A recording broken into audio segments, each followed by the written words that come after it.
Dear Heavenly Father, in the name of Jesus, thank you for this day. Thank you for this opportunity. Thank you for all that you've done for us and all that you have for us. Lord, thank you for being unchanging.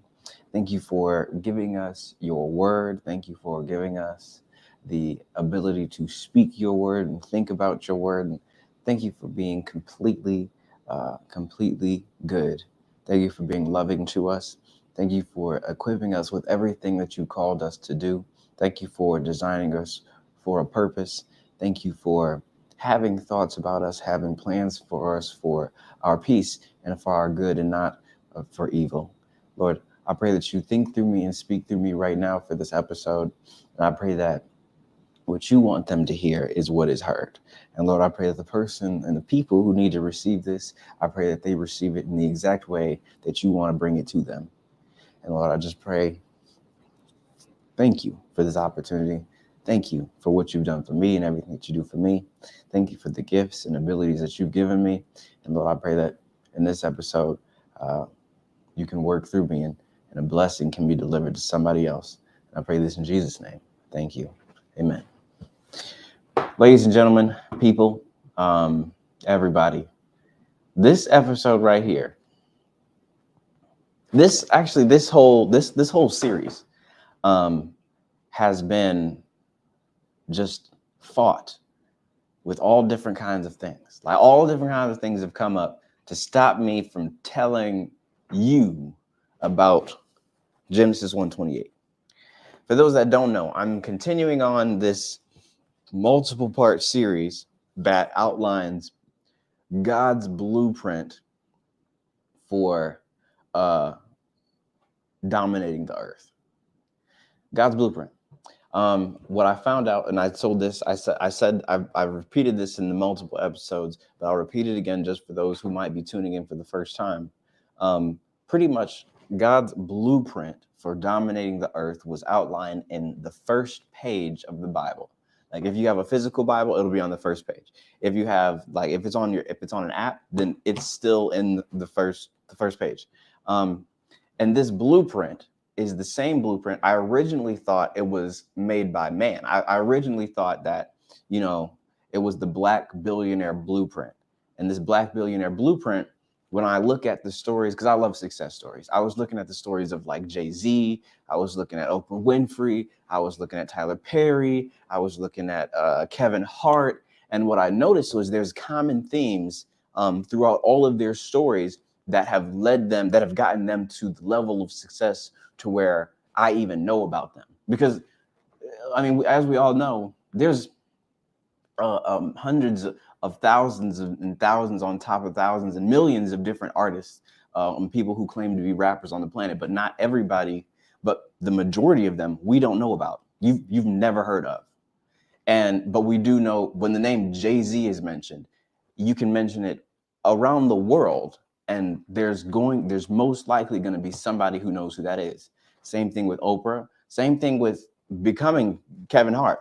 And the thing is, it's the same thing with Tyler Perry. So when you look at their success stories, what I noticed is there were different phases that led them to being the global celebrity entertainer that they became.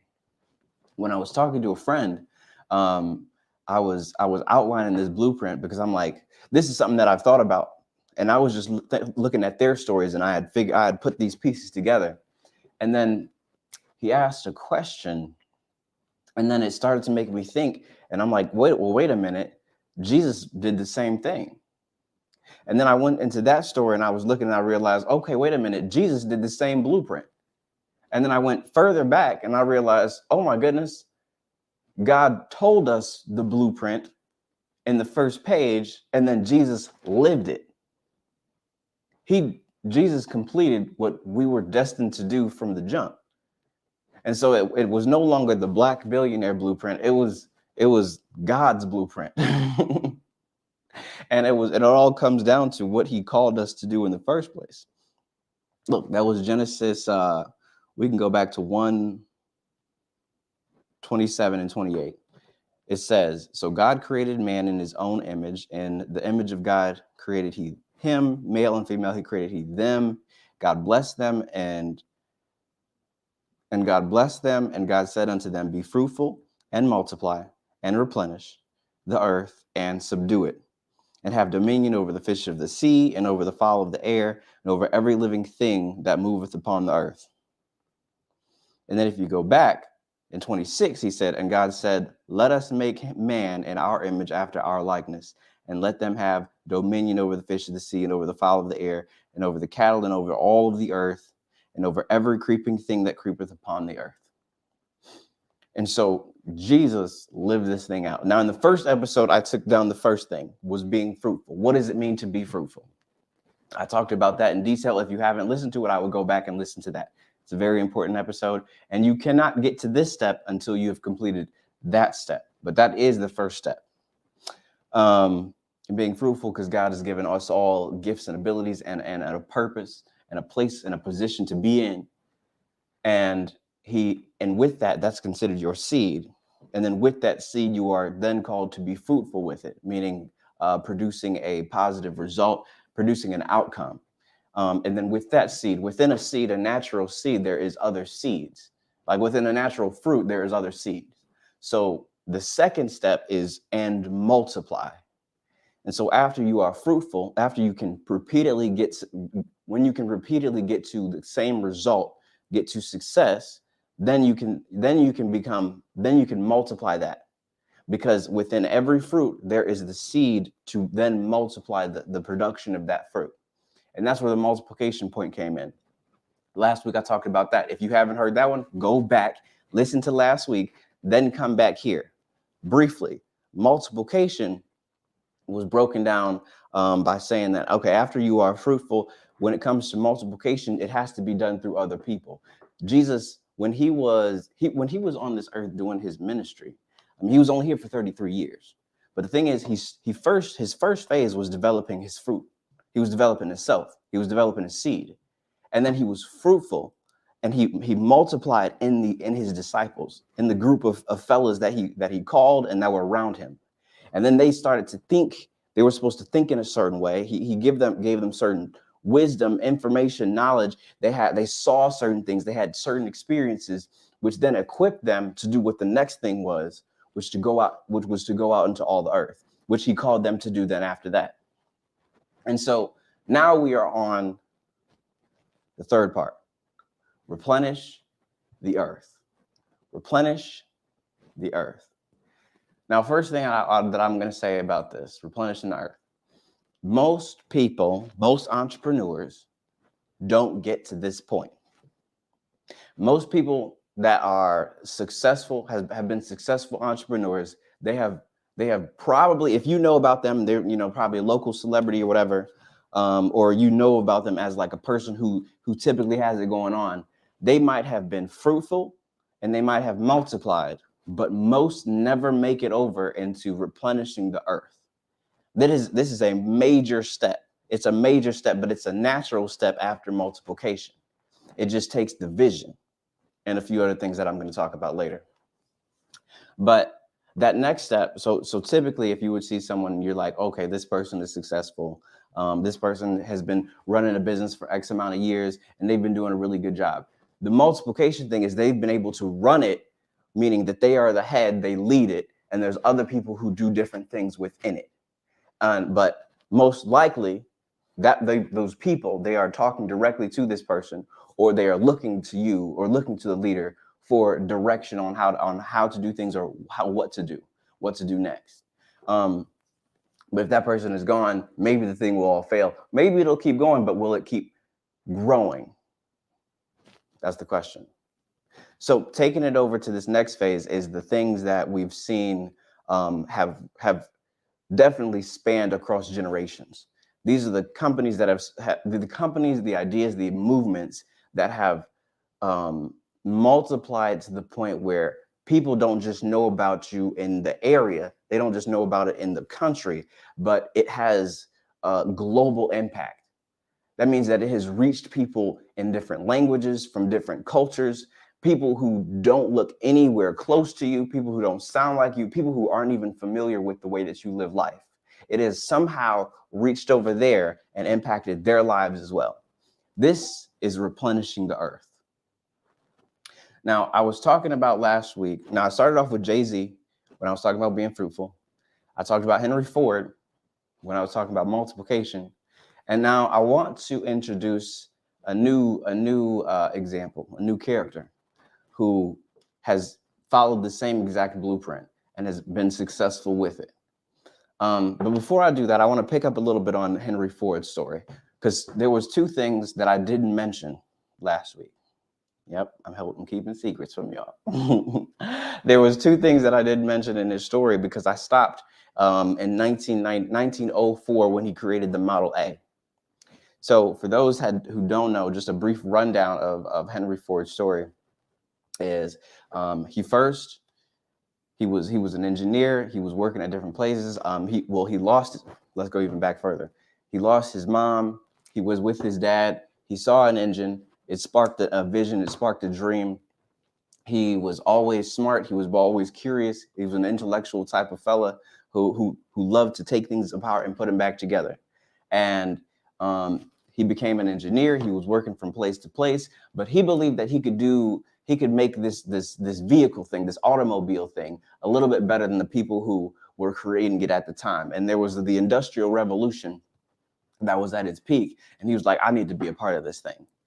People didn't believe in him at the beginning because first he didn't know how to mass produce such a vehicle. He knew how to create it, but he didn't know how to create it forever. He didn't have the capacity to make it for everybody just yet. But he had a dream, and his dream was to make a vehicle that was durable, that was reliable, but also affordable, and it looked nice, that the common man could go by. Because at the time, cars, like four-wheel vehicles, that was something that the most affluent of society was in. You didn't own a car and you worked at a factory. That just wasn't a thing.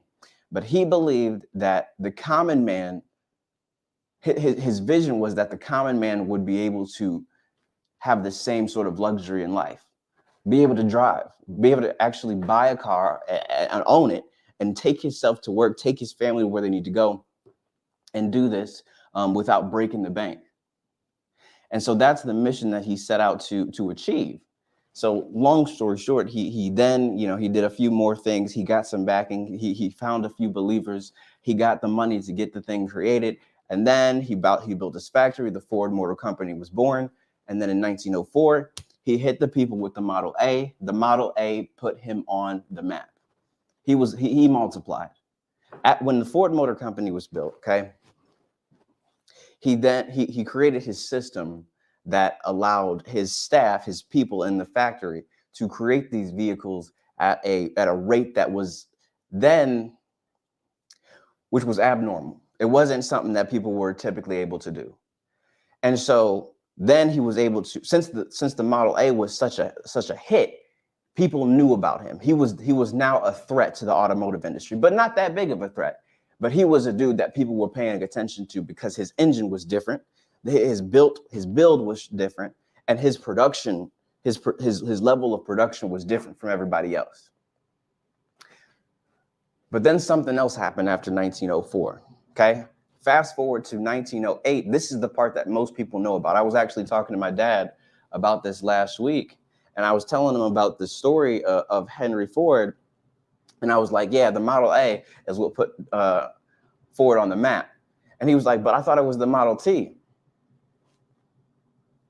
The crazy thing about his story is, yes, the Model T took Ford to a completely different level, to a global level. It helped him to be a part of the whole replenishing the earth step.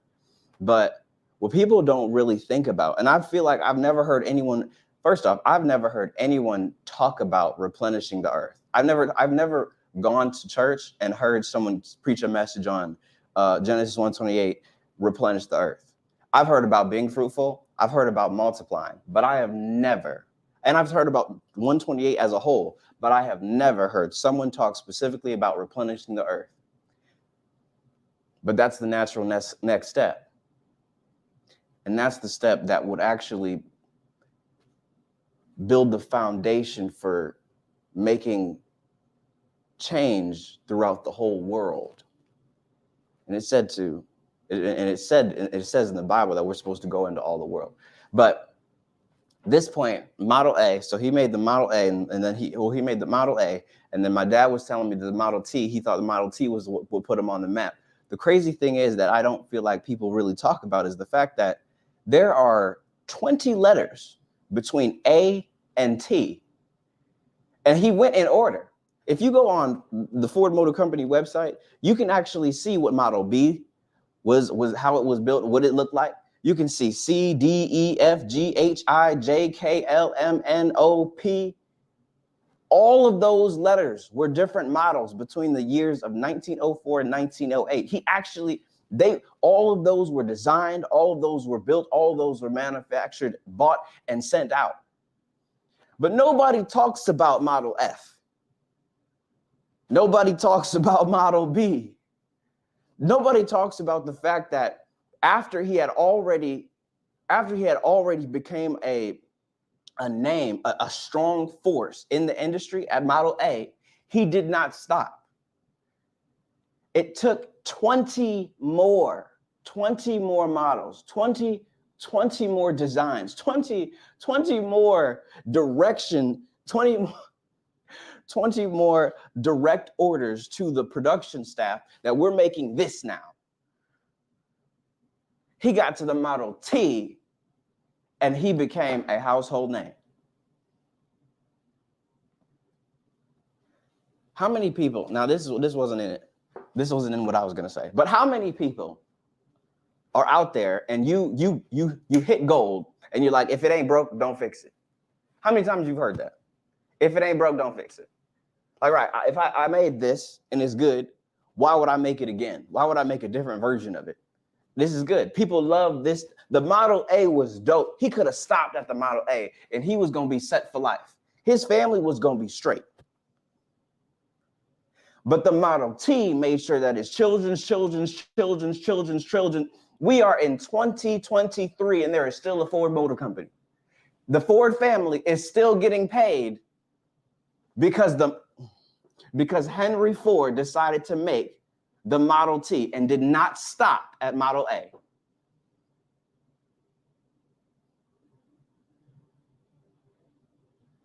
If it ain't broke, don't fix it. That's funny. But again, back to the story here. It's wild to me.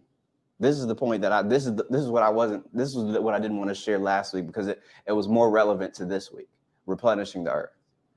The Model T was the vehicle that was affordable, simple to operate, and it was durable. And so at the time, like I said, cars, that was a luxury thing. If you ain't have money, you wasn't buying a car. You was gonna find a carriage and a horse to get you to where you needed to go. You wasn't going to get a motorized vehicle to take you nowhere because you ain't had them kind of pockets. Ford said, no. I think we can make this thing in a way that allows my people to be able to buy it, my staff to be able to buy it and drive it here. Unheard of. Mind you, Ford Motor Company was not the first to make a four-wheel vehicle.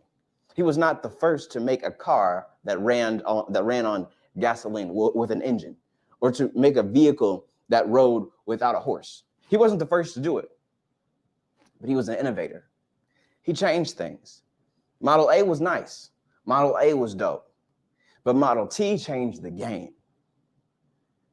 So, but a part of that is it also had to be made at a certain production volume to actually get out to people to get out to enough people to where the cost stayed at the same, but also it was accessible to the people who needed it around the world. Okay. And to do this, he had to perfect something else that was also unheard of. Between the years of 1904, when he had the Model A, and 1913, he had perfected what's called the moving assembly line system, which is still used today. It allowed for a worker to have a station, they have responsibilities in that station, but you are only responsible for one aspect of the creation or the production of this vehicle. And then that part that you do is then moved down to the next person, who then has other different responsibilities, who's responsible for doing a specific set of things for this vehicle. You got one responsibility, it moves to the next person, they've got a different responsibility, and those two things that you did and then I did, those add together, and now after a certain amount of people, a certain amount of movement down this line, then we got a vehicle at the end of it. So it comes out one way, right? It comes out as a piece, then it comes in as a piece, then it comes out as a whole. The moving assembly line. Now it took trial and error. They did not figure this out at the jump, but over time he got it. He figured it out, and then he was able to mass produce the vehicle and get it out to the whole world.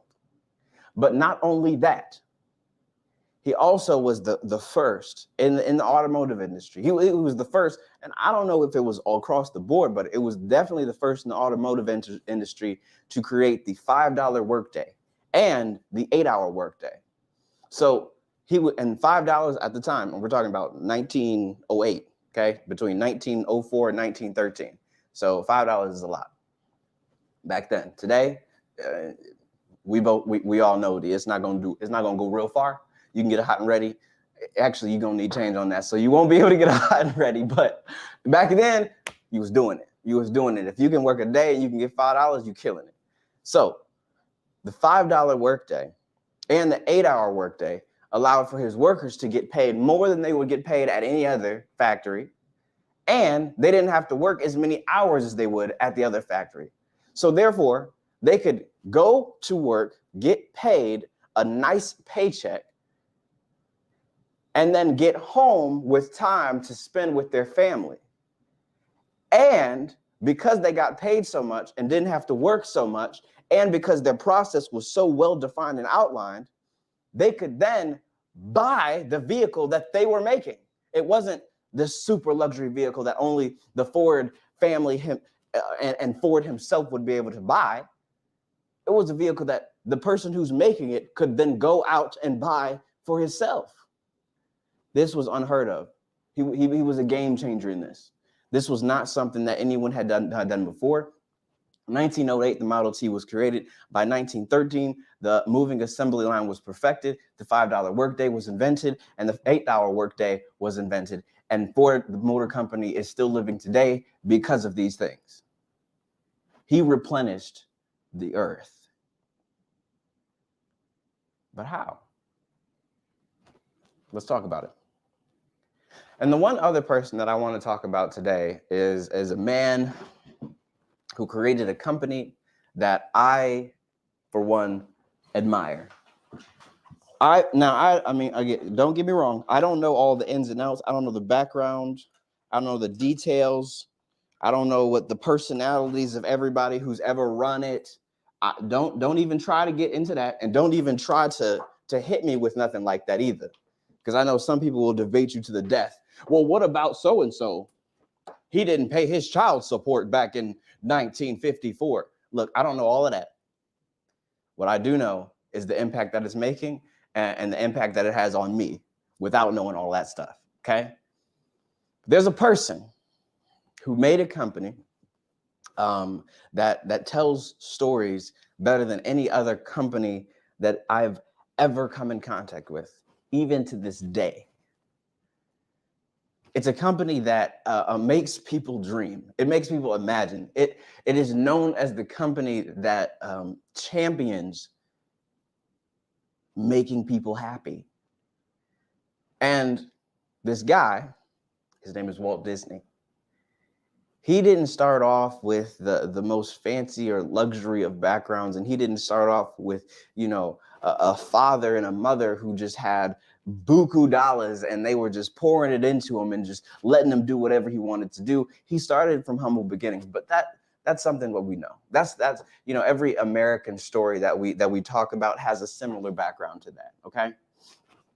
But the crazy thing is, and I'm not going to go through his entire story like I kind of did with Ford, but what I want to go to is the fact that he started off, he was creating his cartoons. He was a drawer. He loved to draw. but he gained an interest in animation as well. And with his animation, he saw holes in the industry, the film industry, and he didn't see anyone doing certain things with animation that he knew was possible because he had worked with it on a smaller scale. Walt Disney was a really great person when it comes to multiplication.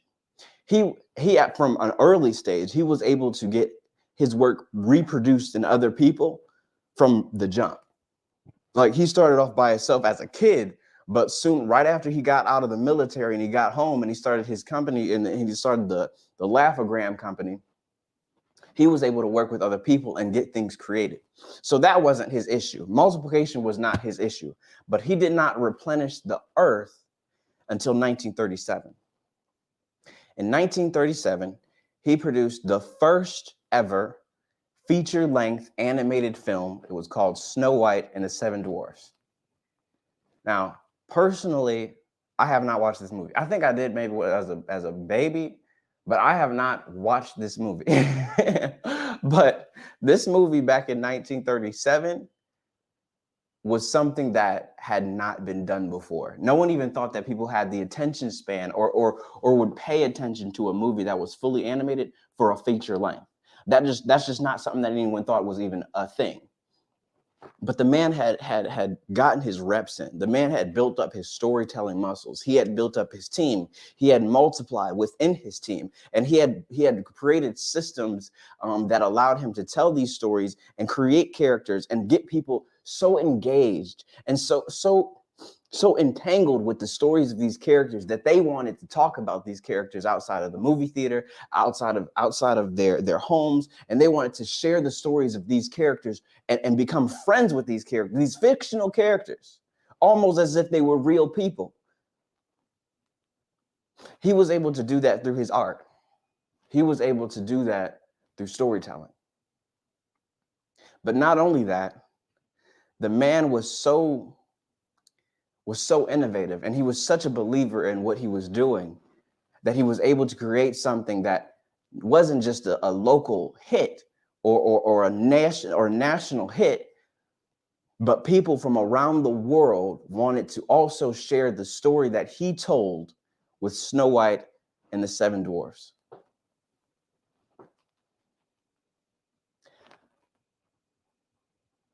I'm here to tell you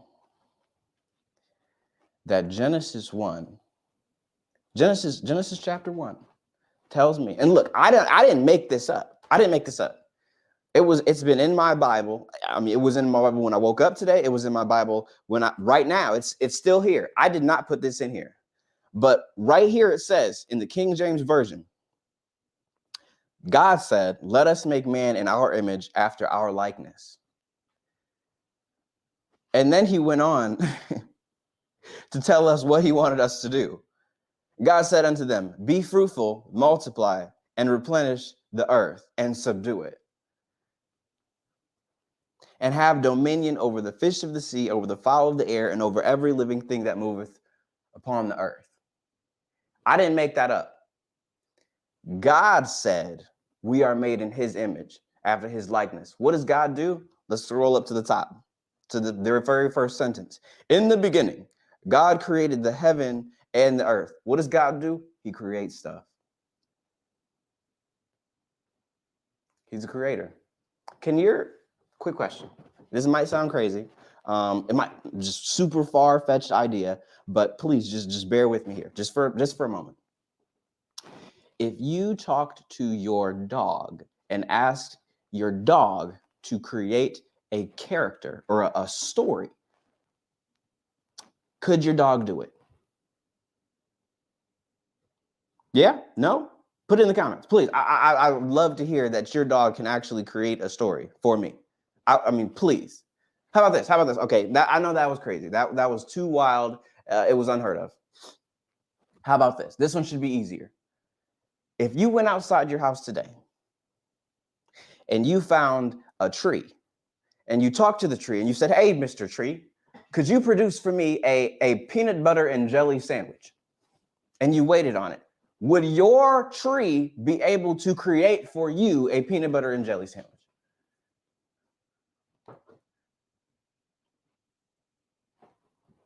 What was that? I didn't think so. God created you in his image after his likeness. Therefore, you have the capabilities of creating. And he told you that you are to be fruitful and multiply and replenish and subdue and have dominion. And if God told you to do it, if God told you to do it, that means that he equipped you with everything that you need to do it.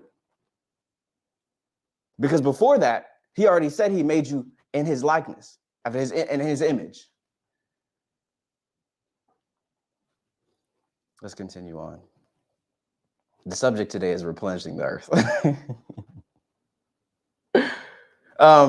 So the thing is this, people. So just moving along a little bit, because we could be here forever.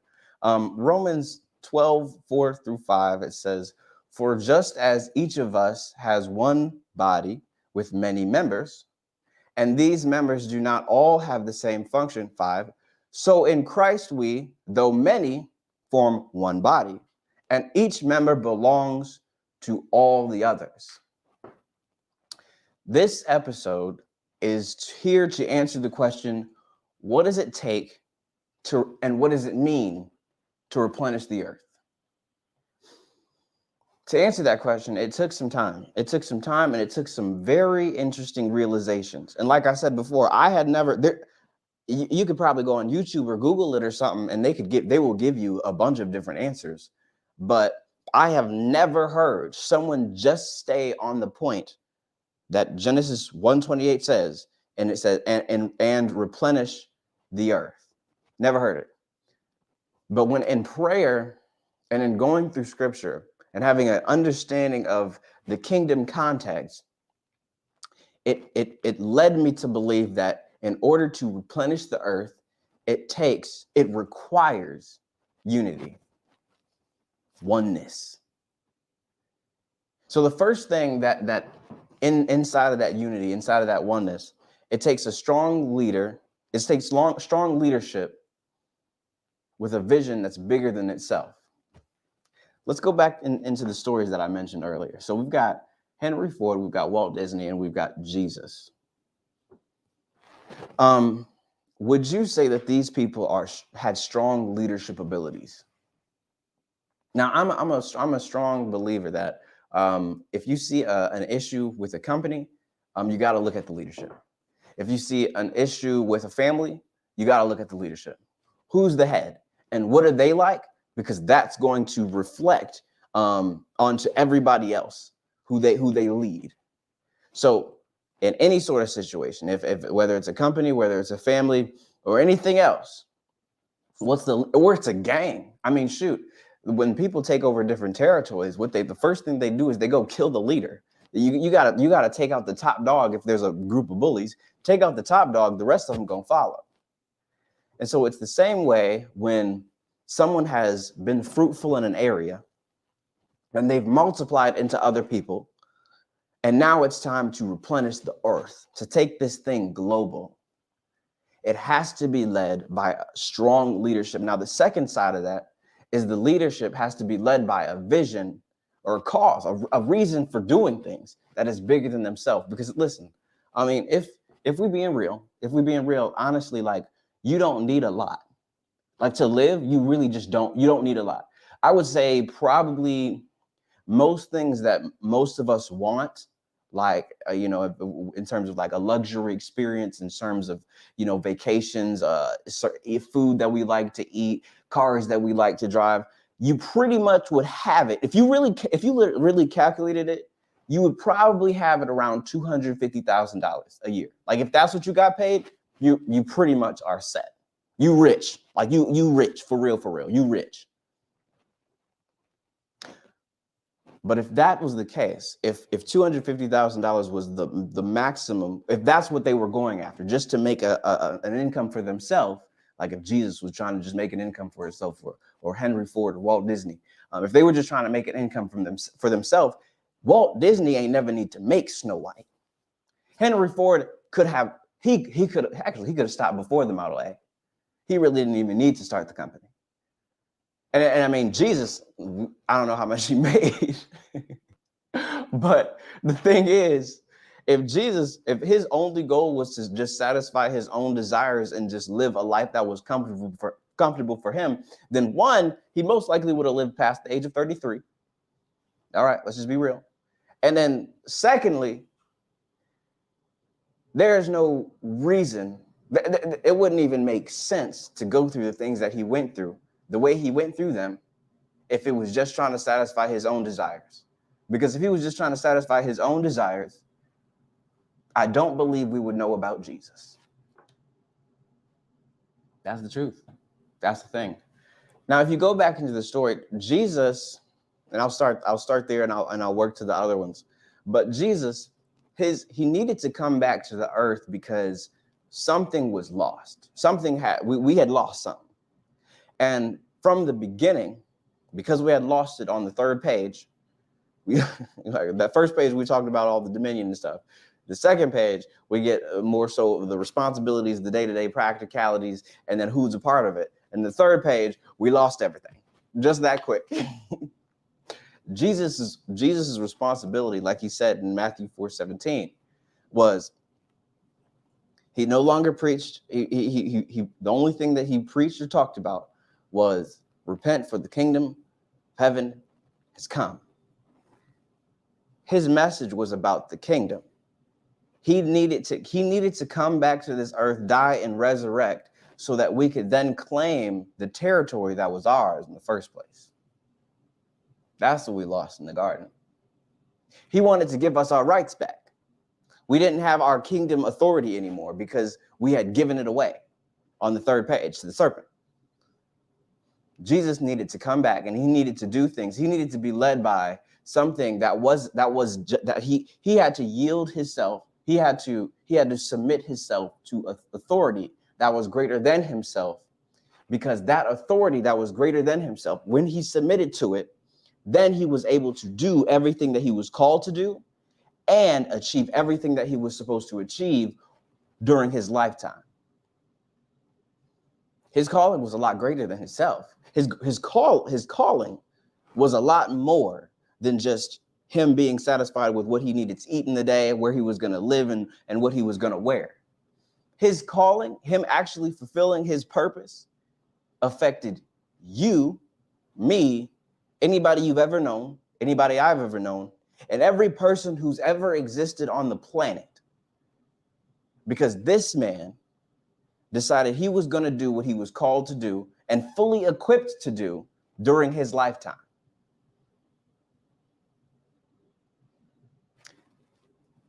And Jesus,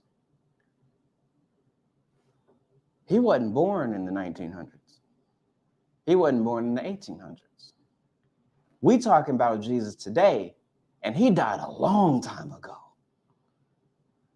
But the thing is that what he championed, the thing that he wanted to produce and reproduce in others, still is expanding. It is still alive, and it is still growing today.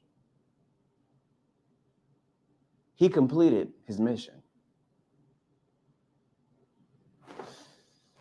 Now, on a smaller scale, Henry Ford, like I said before, his whole thing was he wanted to make an affordable car. He wanted to make an affordable car that was simple to operate and was durable. And he wanted the common man to be able to buy this vehicle, and so that he could mass produce it around the whole world, and so that the common man had a vehicle of their own.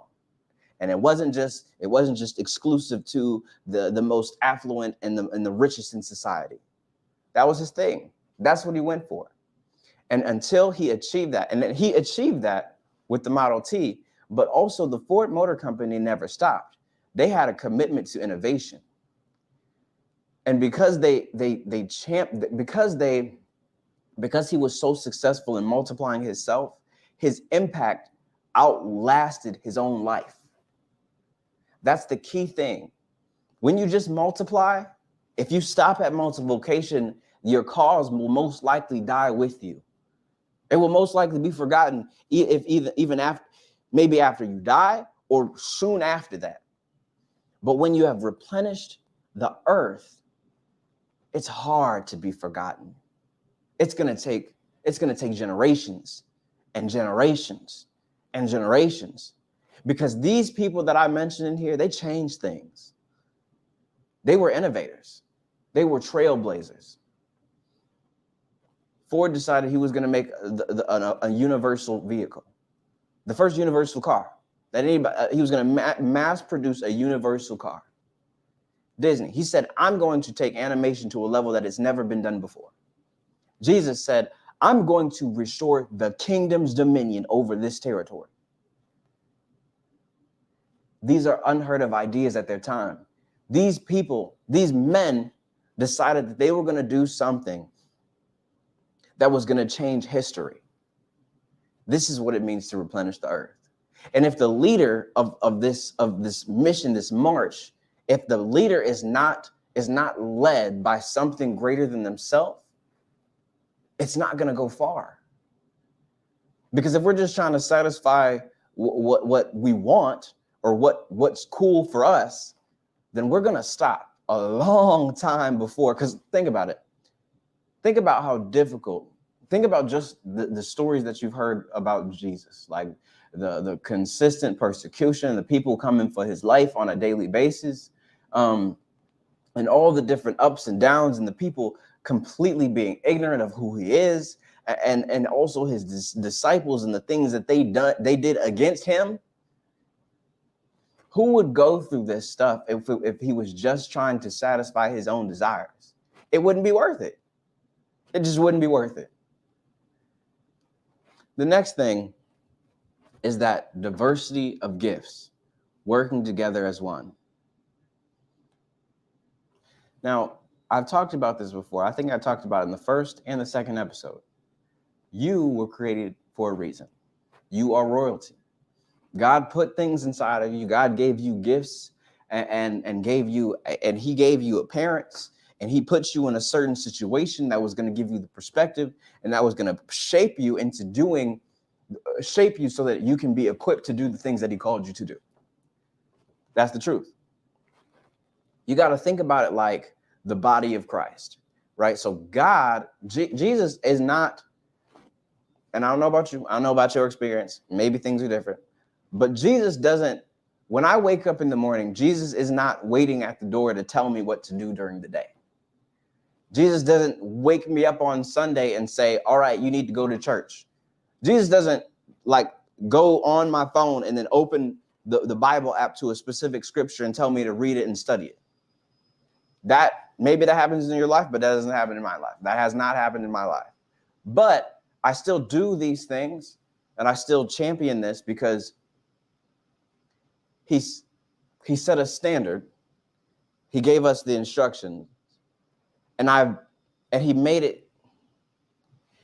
so that it's something that is worth believing in. And so I believe in it. And now I've got certain gifts and abilities. You've got certain gifts and abilities. We all have certain gifts and abilities. And there's never going to be another you in the earth. There never was, and there never will be.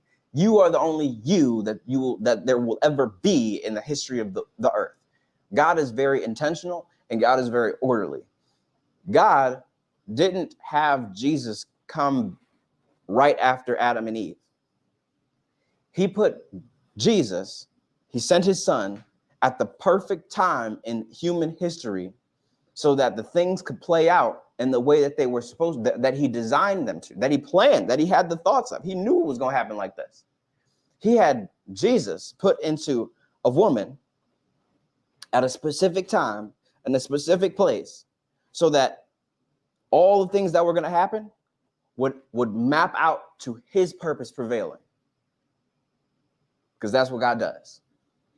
And so just like Jesus, you were created for specific reasons, for a specific purpose that is God's purpose.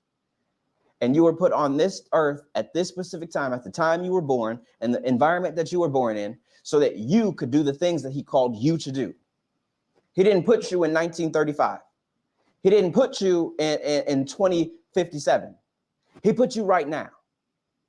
So everything that you're supposed to do is supposed to be done in your lifetime. But now you aren't supposed to be doing the same things as so-and-so or your brother or sister or your mom or your dad or your best friend or that person that you saw on the internet. You aren't called to do the same things as them. There's no point in sitting and scrolling through social media upset about, how everybody's life looks so great and you're just depressed because you don't feel the same way and you're not going on 50,000 vacations and laying on hammocks and sipping pina coladas all the time because you got to go to work and you got kids to take care of and you got a house, a mortgage to be paying for. You got all these different things and you're looking at them and now you're depressed and you're not doing what you're supposed to do because you keep looking at somebody else and what their gifts are and the things that they get to do and the snapshot of their life that you see because you don't see what happens behind closed doors. Let me stop. That's not where I was going. But the thing is, God made you for a reason, and he has things for you to do. And now if all of us work together in our individual places with our individual gifts, we will then accomplish things together if we're led by the Spirit, which is the head. This is the greater vision than ourselves. All of the body, like he just said, like it says in the scripture, if the hand is trying to act like the foot, then the hand is not going to be doing what the hand's supposed to do. They got different roles and responsibilities.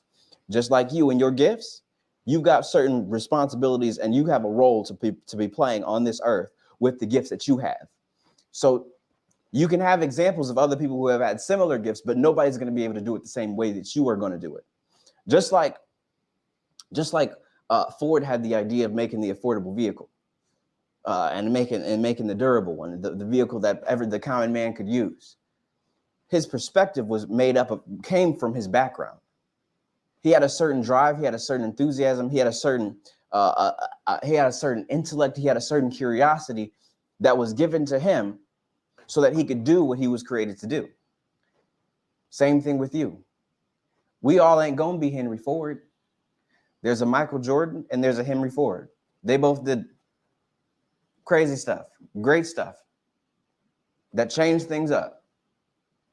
What are you going to do?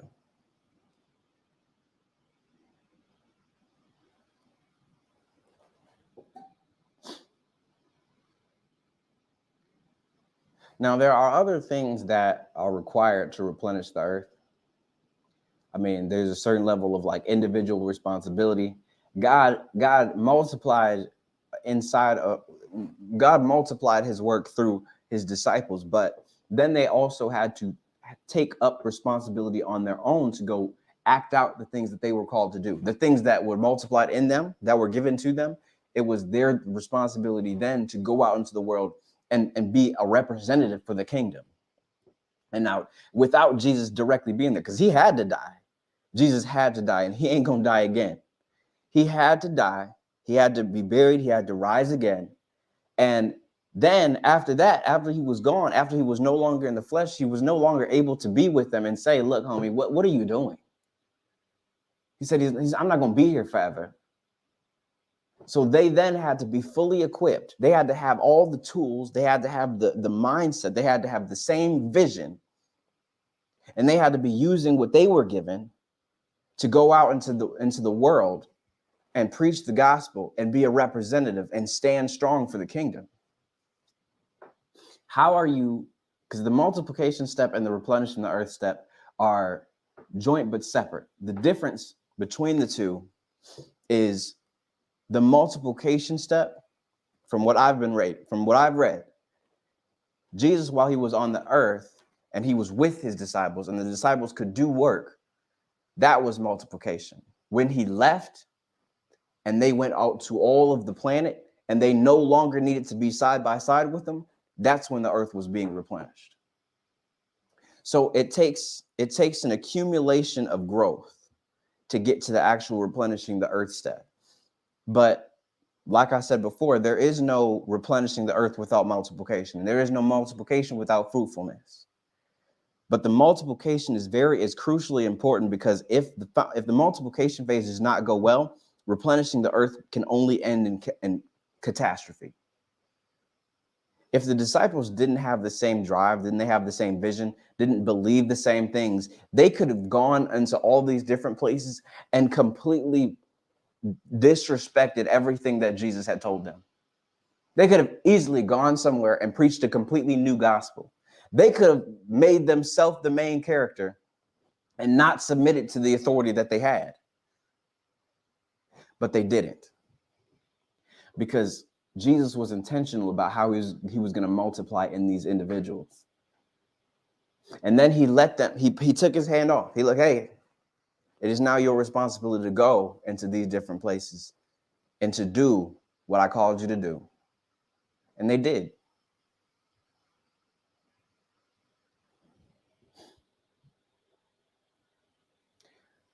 God gave you a gift. He was intentional about what he gave you. And if you want to do what he called you to do, what he designed us to do in the beginning, you need to use that gift. You need to be fruitful with that gift. Then you need to start multiplying the results, multiplying the outcomes in other people. You need other people. We were called to work together. And then if you do it correctly, and if you do it for long enough, and if you do it intentionally enough, then over time, you can get to a point where you've multiplied so many times in so many different ways that you can replenish the earth. You can touch people from around the world. And I don't say that meaning like, oh man, everybody's supposed to be the big CEO man, and you know, everybody's supposed to build a business and run a business. I'm not saying that. We all, I mean, there's no Ford Motor Company if there's not people that work within the Ford Motor Company. This will be for a different episode, but there are phases of life. And in different phases of life, you have different responsibilities, and there's the different things that you need to be building up and working on. And within those phases, you end up working with other people to help with what they've been called to do.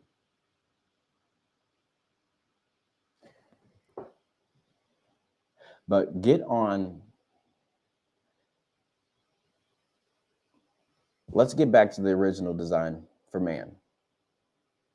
Let's be the people who change things, who are the forerunners, who are the trailblazers, the people who don't just settle for what is, and we focus on what could be,